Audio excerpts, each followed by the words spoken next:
할렐루야, 반갑습니다. 작금을 시대를 사는 우리 성도들을 향하여 사도 바울은 고통하는 시대다라고 얘기를 합니다. 고통하는 시대다. 그만큼 어떻게 보면 살기가 참 힘들다라는 말이 될 것입니다. 마치 현 시대는 예수님을 다시 십자가에 못 박는 그런 모습이 재현되는 것처럼 보입니다. 아무것도 모르는 군중들은 예수님을 십자가에 못 박으면 마치 자신들이 승리할 것처럼 그렇게 아우성거리고 웅성거리고 있습니다. 중요한 건 그들의 웅성거림과 그들의 멸시, 그들의 고통에 대하여서 특별히 예수님은 아무 말을 안 하시고 자신의 길, 십자가의 길을 걸어가시고 십자가에서 자신의 몸을 들이시지요.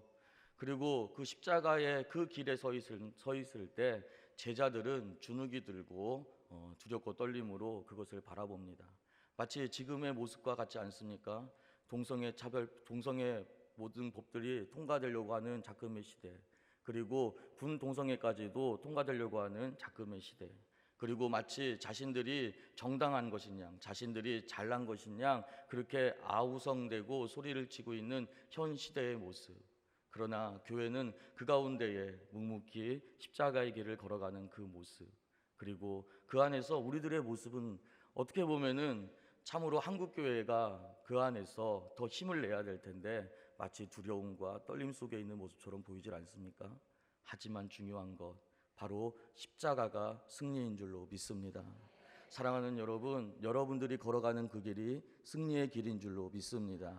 힘들고 어렵더라도, 그래서 오늘 말씀이 현실이 아닌 약속의 말씀을 붙잡는 것, 그것이 믿음이라는 것입니다. 오늘 말씀을 들으면서 하나님의 이 귀한 음성이 들려지기를 축복합니다. 아울러 여러분들의 삶에 정말 현실이 아니라, 정말 두렵고 떨리는 그 마음이 아니라 하나님의 말씀 안에서 항상 개선가를 부르는 저와 여러분들 되시기를 축복합니다.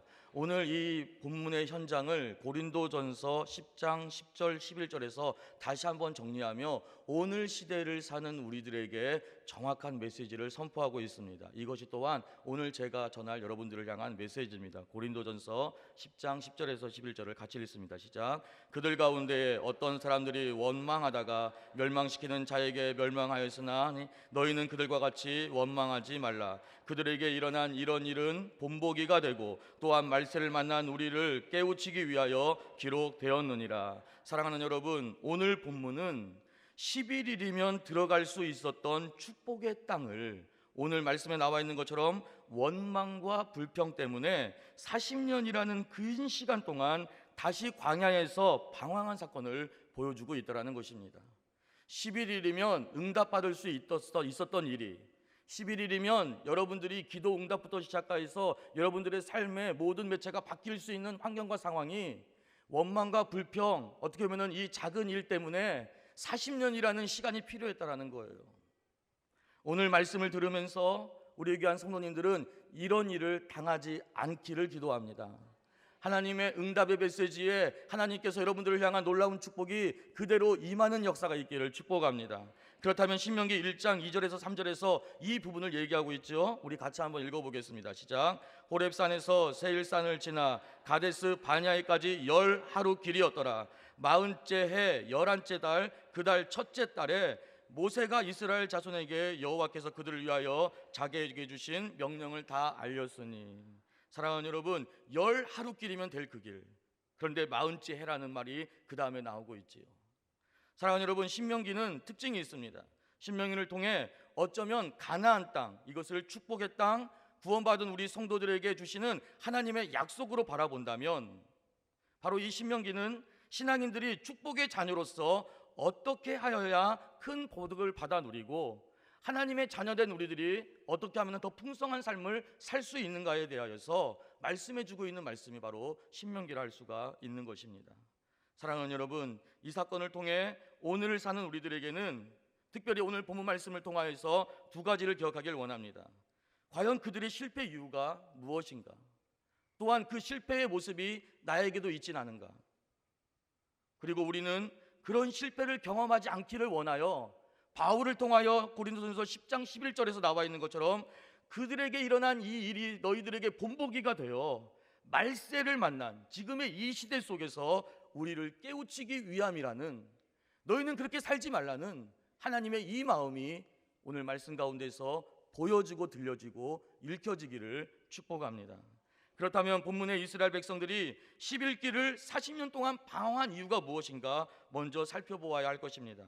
우리 21절을 함께 읽도록 하겠습니다. 21절입니다. 너희 하나님 여호와께서 이 땅을 너희 앞에 두셨은즉 너희 조상의 하나님 여호와께서 너희에게 이르신 대로 올라가서 차지하라, 두려워하지 말라, 주저하지 말라 한즉. 하나님은 이스라엘 백성들에게 그 땅에 올라가 그곳을 차지하라고 명령하고 있어요.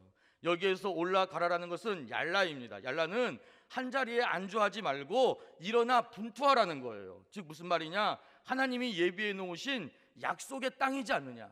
니들이 지금까지 이 약속의 땅을 바라보고 살아가지 않느냐? 그렇다면 믿음으로 이제는 차지하라라는 것입니다. 적극적인 인간의 노력을 요하는 말씀이에요. 사랑하는 여러분, 여러분들의 삶이 하나님의 상급이 될 줄로 믿습니다. 하나님의 영광을 위하여 살아가는 그 모든 게 하나님의 축복의 걸음이 될 줄로 믿습니다. 올라가라라는 거예요. 올라가라. 그런데 중요한 건 또 그 다음에 차지하라라는 레쉬라는 말이 나와 있어요. 레쉬는 소유하다라는 뜻입니다. 그런데 여기서 참 독특한 것은 뭐냐면은 올라가라라는 말과 차지하라라는 말 사이에 접속사 와우가 없다라는 거예요. 무슨 말이냐? 이는 올라가서 차지하는 데에 어떠한 장애가, 어떠한 장애 요소가 하나도 존재하지 않는다라는 것입니다. 내가 너희에게 말하였으니 너희는 그대로 이 말을 믿고 쫓아 올라가면 그대로 이루어진다라는 것이 오늘 본문의 핵심이라는 거죠. 현실이 아닌 약속의 말씀을 붙잡을 때 신앙의 승리가 보장된다라는 것을 믿기를 축복합니다. 약속의 땅 입구에 들어선 이스라엘 백성들은 하나님의 말씀을 붙들고 올라가서 그 땅을 그냥 차지하면 됐어요. 눈앞에 보이는 현실이 아니라 하나님의 약속의 말씀을 붙들고 전진하면, 나아가면 승리가 이어지는 것입니다. 이유는 올라가서 명령하신 분이 바로 전능한 하나님 때문인 줄로 믿습니다. 사랑하는 여러분, 오늘 말씀을 듣는 우리 귀한 성도님들에게 하나님의 말씀을 선포합니다. 현실이 아닌 하나님이 여러분에게 주신 약속의 말씀을 붙잡으십시오. 그 말씀으로 믿음으로 살아가십시오. 그 믿음으로 살아가는 그 삶이 여러분들의 신앙의 승리를 보장할 줄로 믿습니다. 여러분들의 기도의 응답의 조건이 될 줄로 믿습니다. 사랑하는 여러분, 현실이 아니라 하나님의 약속인 것입니다. 그런데 오늘 말씀에서는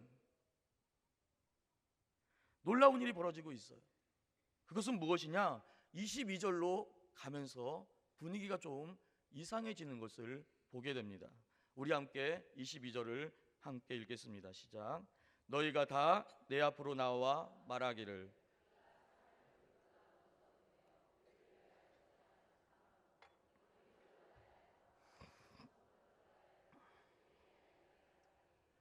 사랑하는 여러분, 보이십니까? 약속의 말씀을 붙들고 순종해야 될 이스라엘 백성들이 지금 현실에 주저하는 모습을 보여주고 있다는 것입니다. 현실 앞에 타협을 제안하는 이스라엘 백성들의 모습입니다. 정탐꾼을 먼저 보내자는 거예요. 그들이 정탐꾼을 보내자는 타당한, 가로 열고 물음표 가로 닫고, 타당한 이유가 있어요. 그것은 무엇이냐면은 정탐하여서 어느 길로 올라가야 할 것과 어느 성읍으로 들어가야 할 것을 미리 알고 올라가자라는 것이죠. 그 땅 우리는 모르니까 한번 정탐을 해서 어떻게 가야 되는지 한번 알아보자라는 거예요. 얼마나 타당합니까? 그러나 하나님은 약속의 땅 앞에서 정탐을 먼저 하라는 말씀이 전혀 없다라는 게 현재의 모습이라는 것입니다. 하나님은 정탐의 타당함이 아니라 올라가서 찾아라는 말씀을 하셨지 정탐하라는 말씀을 하지 않았다라는 거예요. 정탐은 인간들의 생각입니다. 그러나 들어보면 가장 현명해 보이고 지혜로워 보이는 생각이라는 것이죠. 결국 이 인간적인 방법 때문에 40년 방황이 시작되었다라는 것입니다. 내 생각과 경험을 내려놓고 하나님이 여러분에게 주신 말씀이 여러분의 인생을 주관해야 될 줄로 믿습니다. 하나님의 말씀이 여러분의 인생을 주관할 때부터 승리의 삶을 살게 된다는 것을 믿기를 축복합니다. 이스라엘 백성들은 출애굽의 10가지 재앙과 홍해를 건넌 사건, 그리고 크고 두려운 광야를 지나면서 이미 전능한 하나님, 광야를 안전하게 인도하신 하나님의 은혜를 까맣게 잊고 있다라는 것입니다. 그리고 현실 앞에 주눅들어 타협을 제안하고 있는 거예요. 이스라엘 백성들이 축복의 땅 앞에서 두려워하고 있음을 바로 본문에서 잠깐 보여주고 있습니다. 21절 하반절인데요, 같이 한번 읽어보겠습니다. 시작. 두려워하지 말라, 주저하지 말라 한즉. 왜 이 말씀을 한 거예요? 두려워하고 있기 때문에, 주저하고 있기 때문에 모세는 그렇게 하지 말라라는 것입니다. 사랑하는 여러분, 현 시대의 작금을 바라보면 참으로 두려울 일들이 너무나도 많이 있어요. 예수님을 믿는다라고 하는 우리들의 모습 가운데에 참으로 이 세상이 거대한 골리앗과 같고, 마치 내 신앙생활이 어떨 때에는 초라한 모습으로 보일 때가 있습니다. 믿지 않는 남편과, 특별히 믿지 않는 회사에서, 그리고 우리 자녀들이 하나님의 영광 가운데 살아가지 못하는 모습을 바라보며 과연 하나님의 사명의 자리를 지키면서 살아간다라고 하지만 눈물을 뿌리며 나아가고 있지만 변화되지 않는 모습처럼 보이는 그런 연약함 속에서 과연이라는 말을 우리는 던질 때가 많이 있죠. 두려움이라는 것은 현실과 타협을 하게 만듭니다. 믿음의 반대말은 믿음이 없다라는 게 아니라 두려움이라는 거예요. 하나님의 은혜를 체험했음에도 현실 앞에서 올라가 차지하라는 하나님의 명령에도 불구하고 정탐꾼을 먼저 보내자는 타협책을 내놓는 것입니다. 나는 오늘 현실의 큰 벽 앞에서 하나님의 말씀을 붙들고 순종함으로 나아갈 것인가, 아니면 세상과 짝하며 타협하며 나아갈 것인가. 타협하는 순간 이미 그 전쟁은 패하게 됨을 잊지 말아야 합니다. 신앙은 타협이 아니라는 거예요. 타협은 두려움의 반증이고 믿음 없음의 증거라는 것입니다. 그리고 그 결과는 이스라엘 백성들이 보여주고 있는 것처럼 낙심과 절망으로 우리의 삶을 찌르게 될 것입니다. 그리고 그 독에 온몸이 마비되어 죽고 말 것입니다. 영적 전쟁에는 타협이 없습니다. 내가 이기고 지느냐만 있는 것입니다. 존 버년의 철로의 역정에 보면은 이런 부분이 나옵니다. 크리스찬이 장망성, 즉 장차망할 성을 이제는 떠나게 됩니다. 어느 전도자가 가르쳐준 구원의 길로 달려가게 되는데요, 이 믿음으로 결단하여서 그 장망성을 열심히 탈출하고 있는데 그 등 뒤에서 들려오는 가족의 소리가 들립니다. 가족들이 울며 소리를 칩니다. 돌아오라고, 돌아오라고, 돌아오라고. 왜 우리를 내버려 두고 떠나가냐고. 그렇지만 그는 손가락으로 양쪽 귀를 틀어막고 계속 뛰어갑니다. 생명이야 생명, 영원한 생명이 있는 곳으로 가는 거야. 그렇게 외치면서 뒤도 돌아보지 않고 내달리는 모습을 보여주고 있습니다. 이것이 바로 우리 구원받은 그리스도인들의 모습이 되어야 한다는 거예요. 사랑하는 여러분, 하나님 앞에 시작된 구원의 시작은 하나님이 반드시 이루어 갈 줄로 믿습니다. 하나님이 시작한 구원의 역사는 하나님이 반드시 그 끝을 선하게 만들 줄로 믿습니다. 여러분에게 시작한 그 착한 일은 하나님이 그리스도의 날에 반드시 이루심을 믿기를 축복합니다. 구원 가운데 시작이 되었다면, 은혜 가운데 시작이 되었다면, 올 초에 약속의 말씀을 붙잡고 여러분들의 인생을 하나님께 맡겼다면 흔들리지 마시고 하나님을 향하여 더욱더 전진해가는 저와 여러분들 되시기를 축복하는 것입니다. 여기서 한 가지 중요한 사건을 발견하게 됩니다.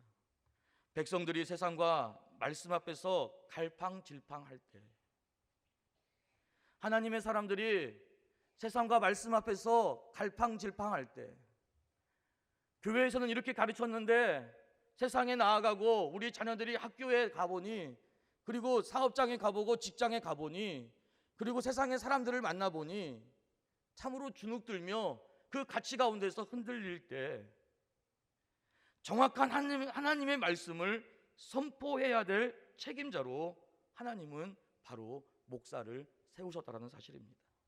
우리 23절을 같이 한번 읽겠습니다. 시작. 내가 그 말을 좋게 여겨 너희 중 각 지파에게 한 사람씩 12를 택하매. 정탐꾼을 먼저 보내자는 백성들의 제안을 모세가 좋게 여기는 모습을 보게 됩니다. 모세는 백성들의 제안을 받아들여 지파 중에서 각 한 명씩 정탐꾼을 보냅니다. 모세의 잘못된 판단 결과로 하나님은 모세에게도 진노하는 모습을 보여주고 있습니다. 우리 37절을 같이 읽겠습니다. 시작. 여호와께서 너희 때문에 내게도 진노하사 이르시되 너도 그리로 들어가지 못하리라. 여호와께서 너희 때문에 내게도 진노했다라는 거예요. 여기에서 우리는 영적 지도자의 가장 중요한 자격 조건을 보게 됩니다. 그것은 오직 하나님의 말씀만을 전해야 될 줄로 믿습니다. 영적 지도자는 하나님의 말씀을 100% 가감하지 말고 백성에게 선포해야 될 책임이 있다라는 거예요. 그리고 하나님의 백성들이 백성답게 살 수 있도록 이끌어야 될 줄로 믿습니다. 그것이 지도자의 책임입니다. 100% 하나님 말씀을 전할 때 그 말씀을 받든 아니 받든 그것은 백성의 몫이라는 거예요. 우리 갈라디아서 1장 10절을 같이 읽도록 하겠습니다. 시작. 이제 내가 사람에게 좋게 하랴 하나님께 좋게 하랴 사람들에게 기쁨을 구하랴 내가 지금까지 사람들의 기쁨을 구하였다면 그리스도의 종이 아니니라. 저희는 지난 토요일을 기억하고 있습니다. 서울역 1회 세계 가정축제 현장입니다. 전 세계 20여 개국 크리스찬들이 연합하여서 골리앗과 같은 세상을 향해 동성애는 죄악이라는 것을 선포하였습니다. 영국을 비롯한 서방의 많은 기독교 국가 교회가 차별금지법이 국회에서 통과되는 것에 침묵하였고 지금 그의 자녀들이 얼마나 큰 고통을 받고 있는가를 우리는 보게 됩니다. 지금 계속해서 테러가 일어나고 있죠. 그러나 안타까운 것은 한국의 많은 대형 교회들이 이 현장에 함께하지 못했다라는 것입니다. 참석하지 않은 대형 교회를 비난하거나 판단하라는 것이 아닙니다. 중요한 것은 옳고 그름에 대해 혼란스러워하는 현 시대 크리스찬들과 그의 자녀들에게 하나님이 기뻐하는 것은 이것이고 그렇게 우리는 이렇게 행동해야 합니다라는 것을 정확하게 선포하고 실천으로 옮길 때 그 성도들은 세상과 싸워나가는 거룩한 항체요 저항인자가 될 줄로 믿습니다. 그리고 그 자녀들은 성장하여서 정치, 경제, 언론 등 사회 각 분야에 파고들어가 하나님이 기뻐하는 창조적 퍼스트 무버가 되고 이 나라를 향한 하나님의 거룩한 N 바이러스가 될 줄로 믿습니다. 사랑하는 여러분, 말씀을 준비하면서 이런 생각을 해봤어요. 만약에 모세가 정탐꾼을 보내자는 이스라엘 백성들의 말을 그냥 무시했다면 정탐꾼을 보냅시다. 올라가서 한번 이렇게 봅시다.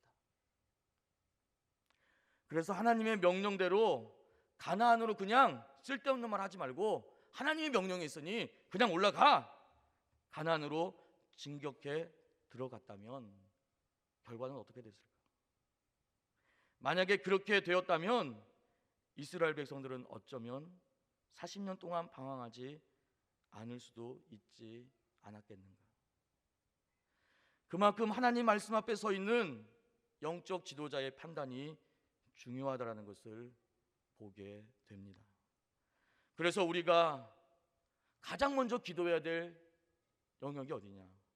바로 우리 담임 목사님을 위해 우선으로 기도해야 될 줄로 믿습니다. 기도의 시작은 담임 목사님을 시작해야 되는 거예요. 이제 설교의 마지막 메시지로 왜 우리가 현실이 아닌 하나님의 약속의 말씀을 믿음으로 붙들어야 하는가? 왜 하나님은 올라가 차지하라고 했는가? 왜 올라가 차지하는 데에 아무런 장애가 없다고 했는가? 오늘 우리를 사는 우리들에게 솔직히 주눅 들지 않습니까? 인권위원회가 격상이 됐습니다. 그들은 보란 듯이 드러내고 있습니다. 이빨을 드러내고 있어요. 마치 예수님을 십자가에 못 박는 군중들의 모습과 같이, 그리고 그 앞에서 주눅 들고 있는 우리들의 모습, 묵묵히 십자가를 지고 가는 한국교회 예수님의 모습과 같이 딱 연상이 되지 않습니까? 그러나 중요한 건 올라가라고 하신 우리 하나님, 그 하나님이 바로 여러분들과 함께 할 줄로 믿습니다.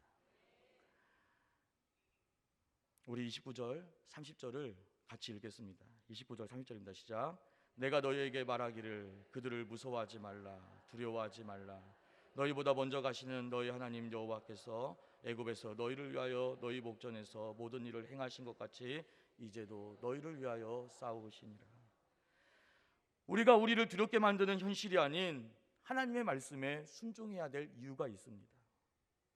여러분들이 열심히 기도하고 기도하는데도, 열심히 사명 감당하는데도 변화되지 않는 것처럼 보이는 가정의 현실과 사회의 현실과 직장의 현실과, 그리고 내 기도가 응답되지 않는 것처럼 보이는 상황 속에서도 눈물을 가지고 사명의 자리에 있어야 되는 이유가 있습니다. 그것은 무엇이냐? 첫 번째로 하나님은 우리보다 먼저 가서 우리를 대신해 싸우시는 하나님이기 때문인 줄로 믿어야 될 줄로 믿습니다.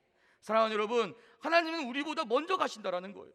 어디에요? 우리에게 명령한 그곳에요. 하나님께서 우리에게 가라고 명령하신 것은 명령만 해놓고 뒷짐지시는 하나님이 아니라 이미 우리보다 먼저 그 땅에 들어가 그 땅을 이미 정복하시고 승리의 깃발을 우리로 꽂게 하기를 원한다라는 사실입니다. 사랑하는 여러분, 이미 이 영적 전쟁은 승리한 줄로 믿습니다. 아무리 성난 군중들이 예수님을 십자가에 못 박고 십자가에서 내려오라라고 아무리 소리를 지른다 할지라도 예수님이 가야 될 그 길이 바로 하나님의 공의를 만족하며 하나님의 사랑을 만족시켜 주시는, 우리에게 유일한 구원을 주신 십자가의 능력의 길인 줄로 믿습니다. 그 십자가의 능력이 우리에게 영원한 사랑을 선포하셨고 영원한 능력과 이 하늘나라를 우리에게 영원한 선물로 주신 줄로 믿습니다. 사랑하는 여러분, 가야 되는 거예요. 하나님이 주신 그 길을 믿음으로 걸어가십시오. 둘째로, 현실의 상황과 파도는 우리를 두렵게 하고 삼킬듯이 위협하지만 그때마다 하나님은 우리를 안으시고 끝까지 우리와 함께 한다라는 사실입니다. 우리 31절을 함께 읽겠습니다. 광야에서도 너희가 당하였거니와 사람이 자기의 아들을 아는 것 같이 너희 하나님 여호와께서 너희가 걸어온 길에서 너희를 안으사 이곳까지 이르게 하셨느니라. 너희를 안으사 이곳까지 이르게 하셨다.